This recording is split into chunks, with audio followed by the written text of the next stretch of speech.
ആരാധകർ എന്നും ആവേശത്തോടെ കാത്തിരിക്കുന്നതാണ് അർജന്റീന ബ്രസീൽ പോരാട്ടം.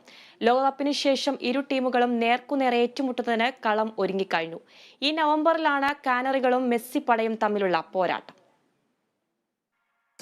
ഖത്തർ ലോകകപ്പിൽ തോറ്റു തുടങ്ങിയിട്ടും കപ്പുയർത്തിയാണ് മെസ്സിയും കൂട്ടരും മടങ്ങിയത്. വിജയിച്ചു തുടങ്ങിയ ബ്രസീലിന് ക്വാർട്ടറിൽ കാലിടറി. ടിറ്റയുടെ പണിയും പോയി. സ്കലോനിയുടെ പരിശീലന മികവിൽ നമ്പർ 1 ആണിപ്പോൾ ആൽബി സെലസ്റ്റകൾ. അത്രയേറെ ടീം മെച്ചപ്പെട്ടു കഴിഞ്ഞു. ബ്രസീലാണെങ്കിൽ ലോകകപ്പിലെ തിരിച്ചടിയിൽ നിന്നും കരകയറിയിട്ടുമില്ല.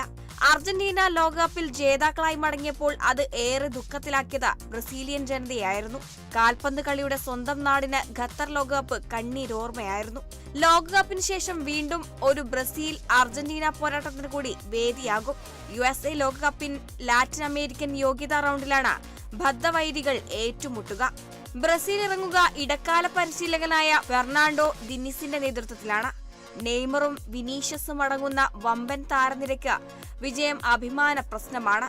നവംബർ 21-നാണ് സൂപ്പർ പോരാട്ടം അരങ്ങേറുക. ലയണൽ സ്കലോനിയുടെ പരിശീലനത്തിന് കീഴിൽ അർജന്റീനൻ ടീം ആത്മവിശ്വാസത്തിലാണ്. ടീമിന്റെ എല്ലാമെല്ലാമായ ലയണൽ മെസ്സി ഇപ്പോൾ അമേരിക്കൻ ലീഗ് ക്ലബായ ഇന്റർ മയാമിക്കൊപ്പമാണ്. വിവിധ ലീഗുകളിൽ കളിക്കുന്ന ഒത്തൊരുമയുള്ള സംഘത്തെ വളർത്തിയെടുത്ത സ്കലോനിക്ക് എതിരാളികൾ ബ്രസീലാണെങ്കിലും ഒരു പ്രശ്നവുമില്ല. ഏതായാലും കിടിലൻ പോരിനായി നാളുകളെണ്ണി ആരാധകർ കാത്തിരിക്കുകയാണ്. Sports desk, Kerala vision news.